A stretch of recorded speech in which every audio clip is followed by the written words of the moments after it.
Okay, let's start the show off. Market Fatafat. We'll get you a wrap of all the movers and shakers. Kotak certainly is one big mover today in trade. But yes, what else are we watching out for? Our team of research analysts are joining in for just that. And we also do have with us Ruchit Jain on the technical. So thanks to all of you for joining in. I'll talk about the very first stock, and that is Jubilant Life. News coming in with respect to this stock. The US FDA has classified the August 2018 inspection as an OAI.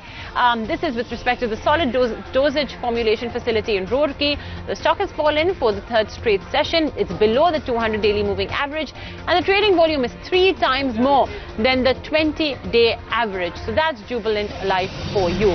Moving on, Ruchit, welcome to...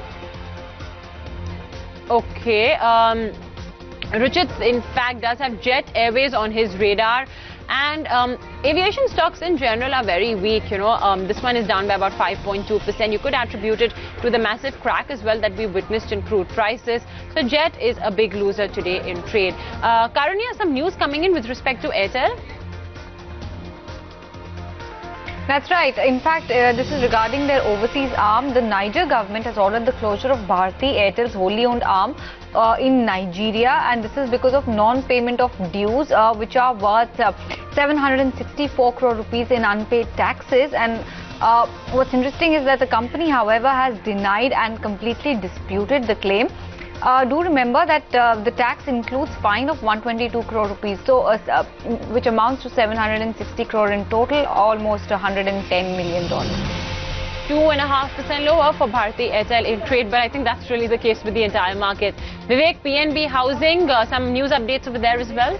Well, that's right, Mubina. PNB Housing, we've been hearing this on and off about how PNB, the parent company, is looking to divest its stake in this particular housing finance company. But what is actually happening is that last time around the deal fell through because valuations were something that they were unable to reach at.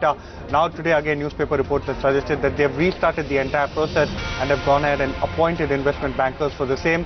At this point of time, the stock is tanking quite a bit given the fact that NBFCs have seen a severe and sharp derating, and which is why they believe that valuations at this point of time may not be very attractive as far as PNB Housing is concerned, given the supply of shares that could be seen in the market. All right, stock number 5 then, and Siddharth, what are you observing in SRF? Significant selling pressure seen there as well? Well, yes, a lot of stocks moving on. What has happened that they've started on a weaker note, and the price at which they open, that is the highest point, and then you're seeing after gap down opening there is further selling. Now this is sign of weak stock because you're seeing some stocks which open gap down and are showing some bounce back, and there are some stock like SRF which have opened gap down, and then you're seeing selling pressure, which you can see on your screen right now, and volumes are also high. We are seeing formation of short position. This is a sign of a weak stock. 2.8% lower for SRF, and according to Siddharth, it's a sign of a weak stock. Welcome back. You're watching Market Fatafat on ET. Now let's continue with the countdown on the show. We have with us Ruchit Jain from Angel Broking joining in. Ruchit, good morning. You have your eye out on Nalco. What are your observations? Ruchit, Nalco, what are your observations here? So if you see within the metals, so most of the names from the metal space has seen a correction in last couple of weeks. Now if I probably see at the daily chart of Nalco, then the 200-day moving average, which is around 68, has now become a resistance for the stock, and the stock now seems to be heading lower towards its long-term support around 58. So from current levels, I think still some more downside is left. Maybe 56 to 58 would be the range where the stock could test in next few trading sessions. Okay, and Nalco today is lower by 4% odd. Metal stocks certainly are in a weak spot. Okay. Another pack that is certainly dragging the market lower is Adani stocks. In fact, you put your finger on any of them and they're all declining. Adani Power, Adani Transmission, Adani Enterprises, all of them are in fact among the top losers as well on the Nifty 100 or the Nifty 500 index. So this is certainly a pack that's being very, very weak today in trade. You could attribute it to the anti-incumbency wave of sorts that has come in. So watch out for these stocks. It will certainly have an impact based on what state elections are. Okay, moving on, Karunya, Texmaco Rail, it's a stock we don't talk about very often, but definitely a lot of resilience here. That's right. It's in focus primarily on back of the fact that there's been a bulk deal which is keeping it afloat in trade. In fact, Equitas Investment Consultancy has bought 34 lakh shares. This is at a price point of 51 rupees a piece. Do remember the seller in this transaction is Equity Intelligence, which is backed by Purinju Velayat. They've sold almost 35 lakh shares, again at a price point of 51 lakh. But that's an important update to watch out for. Equitas selling and Equitas investment agents, investment consultancy buying the same quantum of stocks at the same time. Okay, Texmaco, however, has completely erased all those gains, but still it's just lower by 2.5-ish odd %. Vivek, what's the news around Dilip Bilkon? This one too is losing.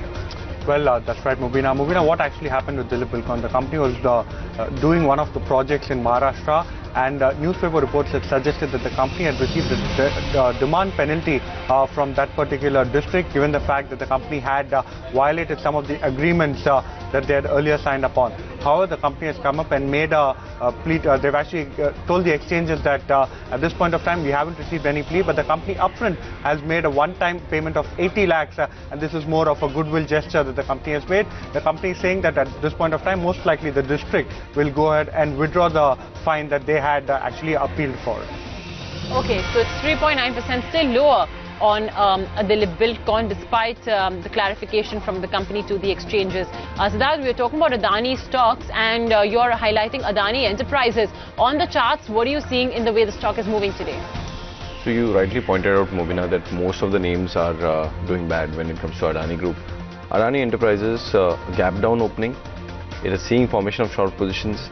There is a moving average which is called 89 exponential moving average, and a lot of analysts do refer to it, and it's a very important moving average to watch out for a change in trend. Because of this gap down opening, stock has moved below its 89 EMA and is seeing formation of short, which is not a good news for the counter. And it's more than 5% of a decline in an Adani Enterprises. Ruchit, over to you then for an NBCC. What is the strategy you'd like to recommend here?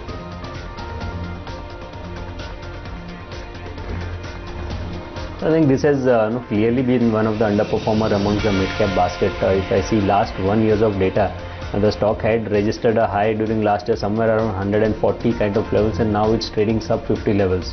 Still, in spite of such a sharp sell-off, there are no signs of reversal on the charts. So until we see any kinds of reversal getting from, traders should avoid any kind of bottom fishing in NBCC even at current levels.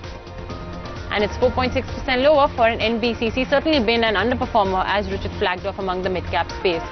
Talking about underperformers, aviation no doubt is going to be a big loser on account of the rebound witnessed in Brent post the OPEC and non-OPEC members deciding that they are going to cut output by 1.2 million barrels per day. That is something that catapulted Brent once again above $62 per barrel. And the cost advantage once again has more or less, at least for now, been diminished for these aviation names who do have large amounts of crude consumption and hence do benefit from lower crude oil prices. However, with this support being lent by OPEC and non-OPEC members, the tables may once again turn. Okay, Alembic Pharma, look at the way this one is being very, very resilient despite the massive weakness in the markets. Karanya, what's the reason? The reason is a nod which they've received from the US FDA. Of course, this is for a medicine for a drug called olopatadine hydrochloride ophthalmic solution, and it's primarily used to treat allergies and conjunctivitis, and it's an important drug as far as the company is concerned. In fact, in the statement that they've given to the bursars this morning, they've also said that they currently have 83 ANDA approvals from the US FDA. So those are some updates, and of course the most recent US FDA approval which I just spoke about are the triggers which are keeping the stock buzzing in trade. Okay, well, unfortunately, that's all the time we have on this edition of Market Fatafat. Richard, thanks so much for joining in on ET Now. To all of you as well for giving us what exactly have you all identified for this edition of the show. But coming up next is Markets at Noon.